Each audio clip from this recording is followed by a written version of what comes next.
being 5 o'clock, I would like to call the meeting to order. Agenda review and dispositions.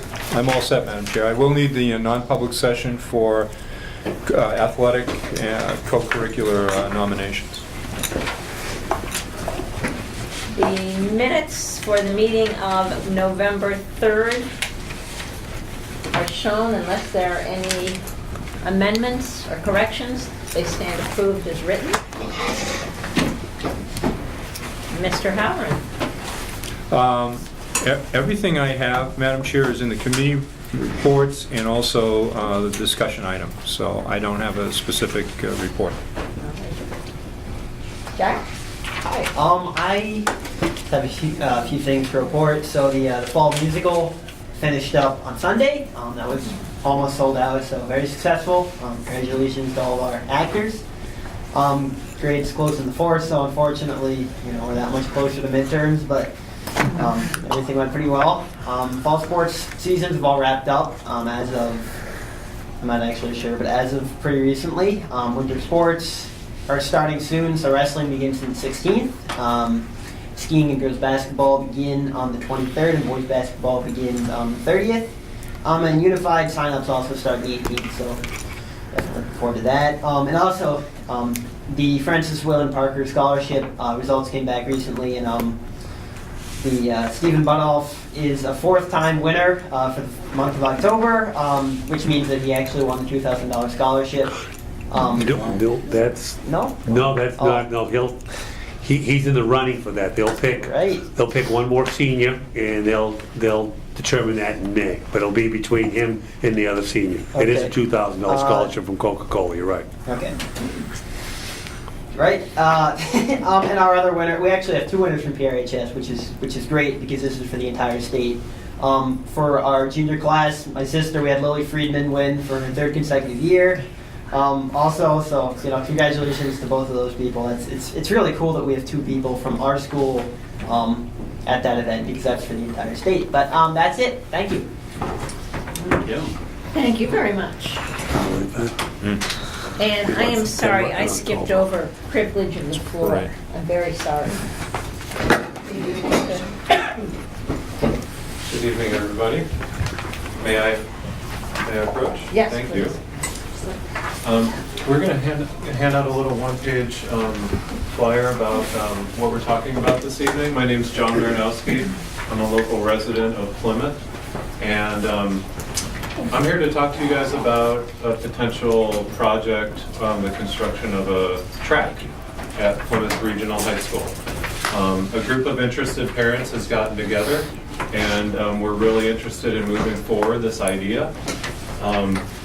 Fortunately, we have a little background in this. I know this has been talked about for quite a few years. My friend Janice Mulheron back there led a similar initiative in 2007, and we have a bunch of great data from that effort, so I'm really pleased that we have something. We're not starting from scratch, so to speak. So why are we here tonight? We're here to seek the support of the school board to move forward with the proposed construction of a new track. In the handout I gave you, you'll notice some things at the bottom are bolded. Those are the things I'm hoping we could kind of set as action items and we could talk about a little further. But to give you a little bit of background, one day I work for the Forest Service in Campton, and one day I'm at my office and Janice walks in and she says, "I'm cleaning my attic. Here's a box." So she sets this big white box in front of me, and it's all the track stuff. It's all the flyers, all the correspondence, and in the bottom of the box is $200 in loose cash. And I say, "Janice, what?" She's like, "Well, this is yours." So she handed it over, kind of passed the baton, so to speak. And we have a little startup money to do something with. So, but like I said, we're not starting from scratch. We have some things going for us. So in 2007, the group did some great work. So you'll notice in the back, we have engineered schematic of what a track would look like around the football field, which is this one. And then we have a great artist rendition of the track that was done in 2007. We also have brochures that I can hand out if any of you guys are interested from '07. But, you know, basically, we have a lot of ideas about how to move forward, but we thought we would start here with the school board, and we really want to gather your support first so as not to surprise anybody and really kind of start from the ground up. So this current initiative, we're calling us the TFC, the Track and Field Committee. That may change, but that's what we are right now. Basically a group of interested community members gathered together to reinvigorate the idea of a running track. We are currently meeting every month right now, and we can meet more if we require that to do so, but we really feel fortunate to have the previous data, but we also, there's been a lot of interest expressed to start anew, start fresh. One thing that we want to leave behind are some of the misconceptions. You know, there's been some misconceptions about why the track didn't happen, and really what we want to focus on is moving forward and leaving behind any rumors or anything and just plowing forward. So why should we do this? And I'm not going to spend a lot of time on this because we all know what the benefit of the track would be, but just to highlight a few of them, not only would it be great for our athletes, both high school and middle school, but really the safety of our athletes. So a lot of times, you know, I live a few blocks away from here. A lot of times you'll see kids running on the road, you know, practicing for track on the road. Practice like you play. My daughter did track for the first time last year, and she did one of her events was the 400 meter. And the gun went off, and I saw her take off, and I'm like, oh no. Because she just went out like a bat out of hell, you know? And sure enough, at 200 meters, she just, you know, she crashed, and she finished, but it wasn't like, you know, she had nothing to gauge. She had no way to know what 400 meters is like. Another great thing about track, like some of the other sports, is no one sits the bench. You know, track is a great sport that everyone can participate in. The enrollment in track and field at PRHS here is, from what I gather, is one of the top sports. 100 plus athletes. I know that ebbs and flows a little bit, but you know, that's a lot of kids in track and field, and you know that they can sure benefit from having a track. The cross training, of course, you know, I was a high school athlete and I played football, and my coaches, you should run track. You know, this is going to help your football career, your basketball career, whatever sport you're involved in, this is really going to help. One of the huge things that the track's going to do, not only for our athletes, but for our community.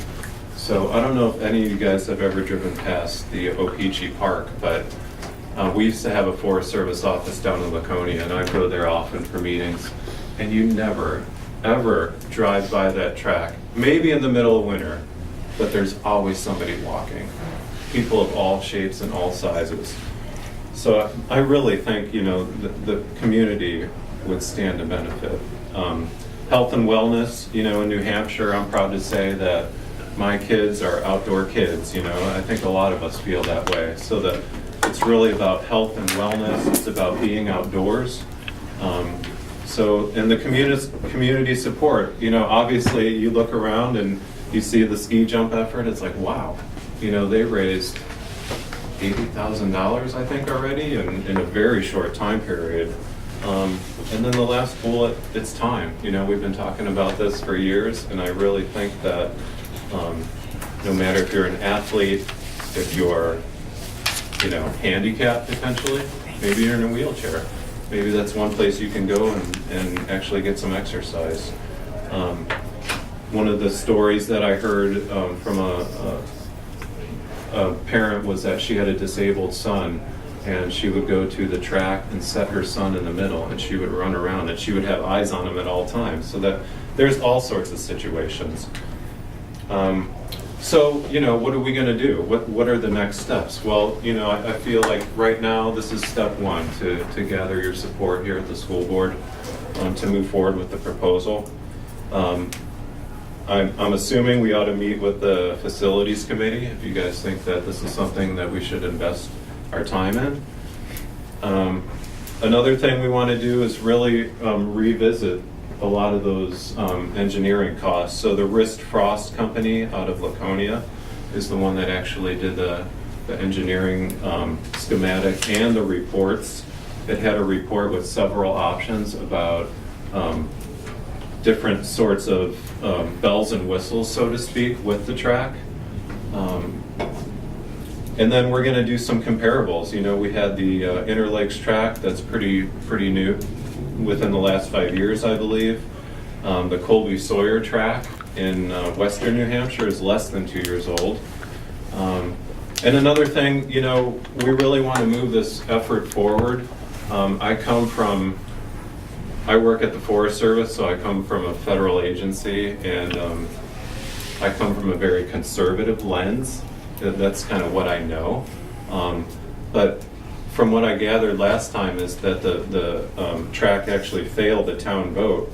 And I wonder, and we talked amongst ourselves at the group, you know, do we really need a town vote if we really want to raise this money through private funds and through donations? Is that really something that has to be done? So I'm trying to get out of my conservative box a little bit and you know, step this up.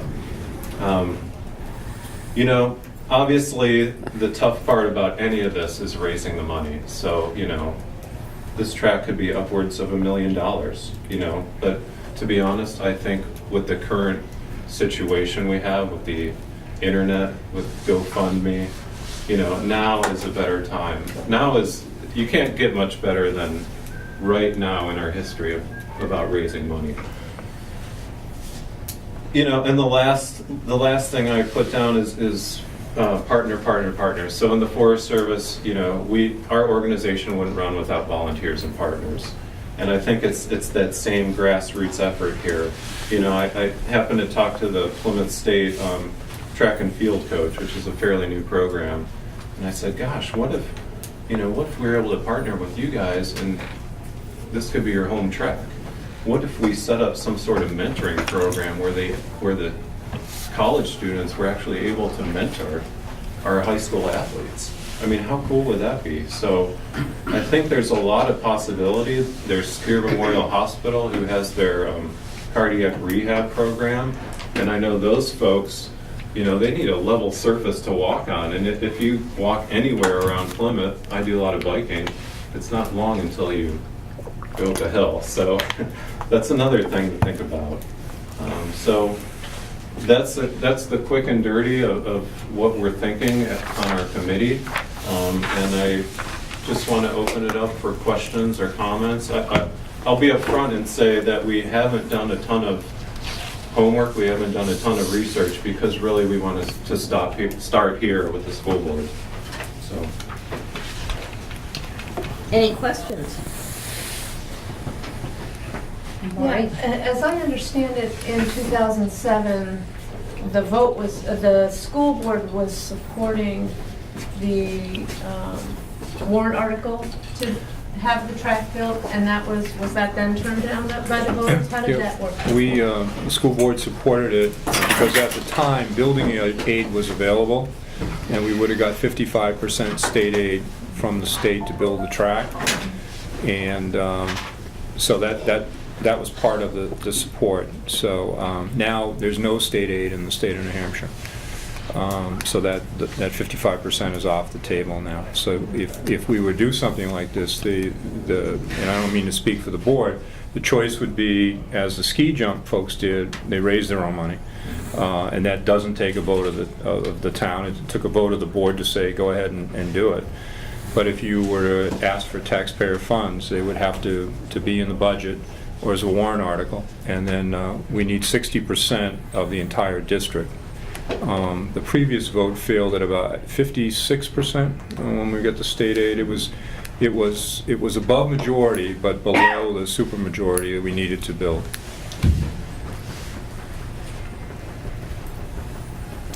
I guess it would make sense to refer you on to facilities to discuss this. I mean, if the other board members agree with that? to start with them. And that next meeting is December 14th. We meet once a month, the committees do. So it would be December 14th. Great. So thank you. Yeah. One last thing I wanted to add is that, you know, when it comes to private fundraising, you know, it would be tough for us to say, well, we're a committee, you know, we're the track and field committee. Well, you know, is it possible to represent, you know, once we meet with the facilities committee, to actually represent the school district? I'm not clear on that. How would that work if we were to apply for grants and for fundraising opportunities? How would that work? I would ask the facilities to consider that. I know there are different options, and I would think it would make sense to discuss it with them, Okay.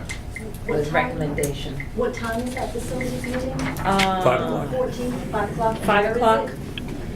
It'll be in Yeah. the Bobcat Cafe. Oh, So that would certainly be an item to discuss. Okay. All right. Well, thanks again for your Thank time, you. everybody. Thank you. Thank you. Thank you. John, I'm from home. Hey, Phil, so you know. So, Yeah, good to meet you. I'm going to attend the executive. Yeah, the next meeting. Yep. Awesome. Thank you. Thank you. Thank you very much. And unfortunately, our next speaker just left. Bruce. So we're going to go on to facilities and hit Bruce when he comes back. all right, we met last night, and we had Mike Davey from EEI join us, and John Francis, and they discussed possibility of going forward with an energy audit, and looking at different possibilities as far as saving with energy here. First one being lighting changes to LED from the fluorescent we have. The second being building control updates with our infrastructure. And then we have 2 boilers at present, and I guess it's not as effective to internally pipe those, or the way they are now, so they would internally pipe them together. And the third is a wood chip biomass plant. And there were different possibilities and different paybacks that we looked at last night. And then also as well as moving forward with any grant information and applications for those that will go to the state. Mark might want to add a few more things about some The things we Yeah, discussed. what our consultant is looking at is lease purchase of a heating facility, whether it be burning what's called a green chip system or a dry chip system, and they're going to run the numbers on the efficiency of those programs. Also, we've already applied to the state PUC to see if we can get a grant. What we need to do is come in under a 20-year payback in order to move forward with the project per state law. So we'll be awaiting the outcome of the PUC grant and also await the results of the energy audit. So at your early meeting in December, that will be a major issue, and those numbers should be in, and John and the consultant will be here to talk about whether in fact we move forward with the project or we don't move forward with the project. There are a couple of options within those 2 options that you also will be discussing. Okay, thank you. And then we had a ski jump update, that's moving forward, and hopefully by Thanksgiving it's supposed to be done. Yes. And we had a motion made to move on to the full board to provide the funding for the $17,000 that we need to erect an 8-foot fence to keep that secure. That was part of our agreement to do security down there. So we bring that to. So coming from committees, the recommendation to expend $17,000 for an 8-foot fence, 8-foot high fence around the ski jump, the whole perimeter where they land. and- No, above, not where they Sorry, land. just above. If I may, Madam Chair, Thank it you. starts beyond the ski jump and comes all the way around with a gate that opens so that utility vehicles and plows can get in to clear the area out.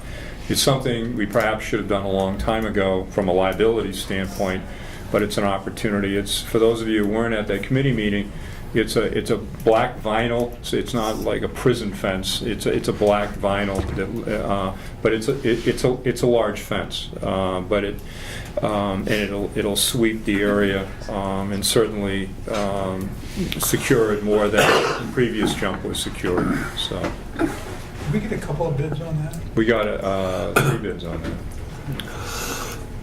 All those in favor? Aye. Opposed and abstaining? I think that was it, and as you said before, our next meeting is December 14th. Thank you. Mr. Parsons, Yep. shall we go back to you? Got the meat, bud? Well, you kind of took off. I was gone. Yes. A very short and sweet, Madam Chair. We're very busy here tonight. Tonight, at 5:30 parent conference.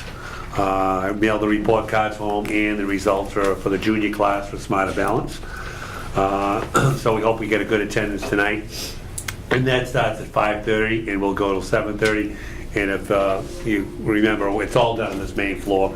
A majority of the core subject area will be located in the gym, CTE down in this area, special ed, and we'll be in the library, and the music and band will be in their respective rooms. So again, that's 5:30 to 7:30. We had a great turnout Sunday, senior citizens luncheon. I do want to give obviously recognition to my administrative assistant. She did an outstanding job, goes above and beyond. And I think we fed close to 175 people after we tallied up the seniors. And then obviously the Ossipee Club with Denise McGlone.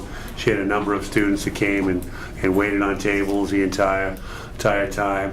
And then of course we fed the theater kids. They had their matinee at 2 o'clock. And the entire group went in there. It was a full house on Sunday. But an outstanding job, and I think they had a great time.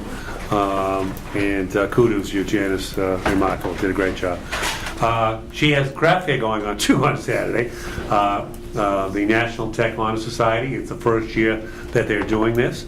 And with the support of Janice and Lena, they have a number of community members that will be displaying their displays in the gymnasium. Starts at what time, Jen? 9 a.m. 9 a.m. and goes till? 5 p.m. 5 p.m. And she's got a number of local people that are coming in there for our first annual craft fair. That's this Saturday.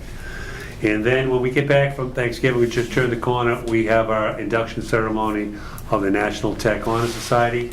That procedure's going on right now. A number of students were asked to apply. The application process is going forward.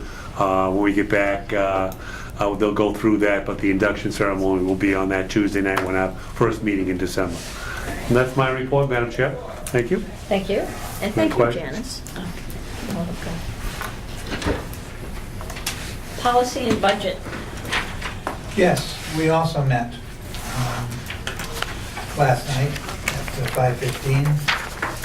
There were 6 committee members present and 6 other school board members, a total of 12 out of 13. Don't mention who's missing. We reviewed the minutes of October 19th. They stand as written. We then looked at an athletic emergency action plan policy that was developed by John Boulay with input from Sam, significant input from Sam to tighten it up a little and to shorten its length so it's easier for those who have to enforce it and work with it to follow it. In any event, I don't know whether, since all 12 of you were there last night, and Sam has seen it before, we can go forward tonight to adopt it unless anyone objects and wants to delay over for another meeting. Then it's coming from committee with a recommendation that the policy be approved. We amended it very slightly last night. It is. The one minor change that was put in this morning based on your comment, was on the second page, combine number 1 and 2 to create number 1. So it says the designated person in charge will call 911 or designate another person to call 911. So that was the one change from the meeting yesterday. God, it wasn't good. So, All coming from those in committee. favor? Aye. Opposed or abstaining? So it passes. Okay, the landmark criteria status policy committee, subcommittee, reported out, and we worked over that policy, and it will be brought back to the meeting in December, where it will hopefully be endorsed by the committee to be forwarded to the full board at its second December meeting. We all right on that? Is that my own? Okay. So if you want any more input, please be at the committee meeting on the Monday before the second board meeting in December. Concussion policy review, we've deferred that to the next meeting. There was some discussion about that. Unfortunately, the discussion didn't catch up with the board in time for our meeting, so we've deferred it to the December meeting. You'll remember that we have a concussion policy, and this is a slight modification of it to deal with mainly away events and how to handle them by the people in charge, the coaches and the people in charge. You'll recall we got a letter from the Comos, John and Janice Como, regarding athletic trip release policy. We had substantial discussion on it, and in final analysis, no one chose to go forward with it. So we may go forward at some later date, but at this point, we're not going forward with it. Policy will remain as is from the committee standpoint. Mr. Halloran reported on the budget, said both appropriations and revenues were doing fine. He'll have a update to post online shortly, but there's no reason for any concern at this point with respect to the budget, and we will be getting next year's budget at our first December meeting. There was no other business to come before the committee, and we adjourned at 6:25. Thank you. And Ed, program and staffing? Yes, we met as well. We approved the minutes from November 16th minute. We then went into non-public to discuss the volunteer coaches and winter coaches, and we'll handle that in non-public as well. Oh, and the calendar, sorry about that, I don't have it in front of me. We discussed the calendar starting in the end of August on the 29th, ending in June, and the 8th or 9th, I think. Right, finishes, the kids finish on the 8th, and then any snow days would be added. And we have copies here. And that came from committee, it was Came approved from last committee. night. So coming from committee, if anybody would like to, we need to vote on the approving Yeah. the calendar. All those in favor of adopting the calendar as presented? Aye. Looks like it's unanimous. And then we adjourn the meeting after that. Discussion items. Yes, Oops, ma'am? no, SCC, there's nothing, Hey, no hey, SCC, just meeting in January. Sorry.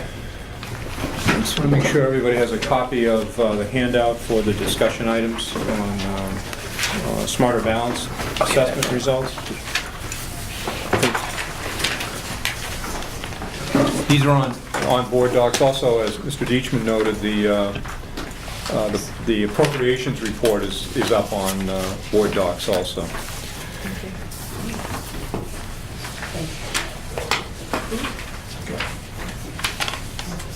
The report is rather brief. All of the information with regard to this is all on the website that the state has. So you can go on to that website and look at any school, any results that you want. But basically, what I've done is take a look at ourselves at grade 11, and also looked at the SAU as a whole in the other grades. And also, you'll see results for Ashland, since they are in another SAU, but the students from Ashland come to the high school for grades 9 through 11. I just want to highlight the state. What we've done is we've looked at proficiency level 3 and above. That's where we want all of our kids to be proficient plus. The state average for literacy, English language arts, the state average is 59%. And here at Plymouth Regional High School, we were at 82%. So we're very pleased with those results. And kudos to not only the staff here at Plymouth Regional High School. English language arts literacy covers every course that we offer. I mean, the kids read and write in all courses. So a lot, obviously the English department gets a ton of praise for this, but also social studies and all science and all those other courses, and also a tip of the hat to the folks in the elementary schools. Grade 11 proficiency level 3 plus. The state average is 37%, and we're at 38%. And as you know, the last couple of years we have worked at trying to get that mathematics score up there, and we think we're on the right road. And not only here at the high school, but also at the SAU, we've adopted a math series now across the board, and so I think we'll be heading in the right direction. The next page gives you a look at grades 3 through 8. And I just would point out to you school-wide proficiency, that left-hand column. When we look at proficiency school-wide, all grades, the state average is 58%. And you're looking at Campton at 65, Holderness 71, Plymouth 64, Rumney 63, Thornton 71, Waterville 71, and Wentworth 71. So we're all above the state average school-wide throughout SAU 48. And then as you drift down through grades 3, 4, 5, 6, 7, and 8, you can see the individual grades, and we have some real high spots, and we have a couple of places where we need to do some work. And the same goes for math, which is on your last page. The state average for 3 and above is 46%. And you look at our schools in total, Campton's at 55, Holderness 46, Plymouth 52, Rumney 53, Thornton 46, Waterville Valley at 100, and Wentworth at 59%. So you're looking at our SAU in a pretty strong position for the most part versus the state average.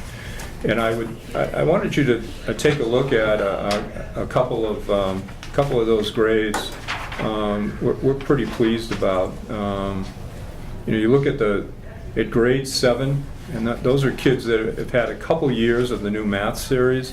If you look at grade 7, the proficiency level is 51%, and we have Campton coming in at 71, Holderness at 72, 66 in Plymouth, Rumney at 50, Thornton at 47, Waterville at 100, and then Wentworth at 40. So we're beginning to see in some of those cases, 70% of the kids at proficiency level down in the elementary schools, and those are the targets that we're shooting at the elementary level, trying to get 7 out of 10 kids proficient at that level, and then continue to work on them. So as we delve into the data, what we're doing in our office is looking at individual grades, looking at individual blips on the screen. We're also looking at the test and the test items to see what items the kids did not do well in, and then our teachers are doing a very good job looking at that data and also looking at the strengths and weaknesses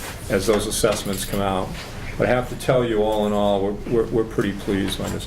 This is the only time the high school will be taking this test, because as you've approved and the state has approved, we'll be going to the SAT next year. But there was a lot of fear going into this Smarter Balance test. But one, nobody knew really what the questions would be like, or if the kids had seen this kind of an assessment. And two, that it was done online, which is the first time we've moved away from paper and pencil. Everything went very, very well here in this building, and the results indicate that. Barbara? Can you explain why grade 3 in literacy for Waterville Valley is 0%? There may be no kids in grade 3. Will they have a report for grade 3 for the math? It may be that, that the kids didn't take that portion of it, and we may have 1 or 2 kids. Sometimes you have to have enough kids to have, so you can't individually look at that. Because it's 100% all the way across for Waterville grades 3 through 8. Sure. And- Yeah, I'd have to check the specific. Accurate. Yeah. When I look at Waterville, I'm usually not that concerned. It's usually a statistical issue, not a kid issue. Any other questions? Do our local school boards get a copy of this? Yes. So they have an idea of where they're standing? And they'll get, throughout the course of the year, Walter, they'll get updates from their principal about what they're doing with the data. So they have a pretty good handle on it. There are a couple of situations that you just say, all right, there's something obviously wrong here. And that's one of the reasons that the results, it took a while to release the results, because you had to first track down all the kids that took the test, and some of them may not be back in your school, and so you have to sort of, that's why the state took its time. Track down all the kids. Statistically, when all the data gets aggregated, and then the state breaks them out into the individual schools, and some kids So are they mix them up so they can then separate them again? yeah, because some kids are in 3 or 4 schools over the course of a year, and so you have to track down where each kid took the test and make sure that's in line. It also breaks it up into different groups too. You know, the socioeconomic, the IEPs, that's, you know, it really, Left-handed redheads. well, they're pretty detailed. We want to know that stuff. Thank you. You're welcome. Thanks, John. Yeah, very nice. Any other business? I have none, Madam Chair. Board member concerns? Barbara? It's not really a concern, but a comment, I guess. I am pretty darn impressed with the community effort in helping us bring forward the completion or fruition of the ski jump, and I'd like to see us as a board have some kind of public thank you in the paper or something. I think it was a tremendous effort, and it's still ongoing, and I think it needs to be recognized. I was hoping to have Norm LeBlanc and Skip Johnston come to a meeting in December when it was all said and done, and we talk about the completion of it, but also that we would recognize them. Norm was sort of the overall chair, and Skip was sort of the person that drove it, and both of them did a terrific job. But there are so many people, as I told you last night, I've never seen a more motivated, passionate group that seize on a project and get it done. They're just terrific. You know, all the folks that worked on the fundraiser last night, a tremendous amount of work, and it was tremendously successful.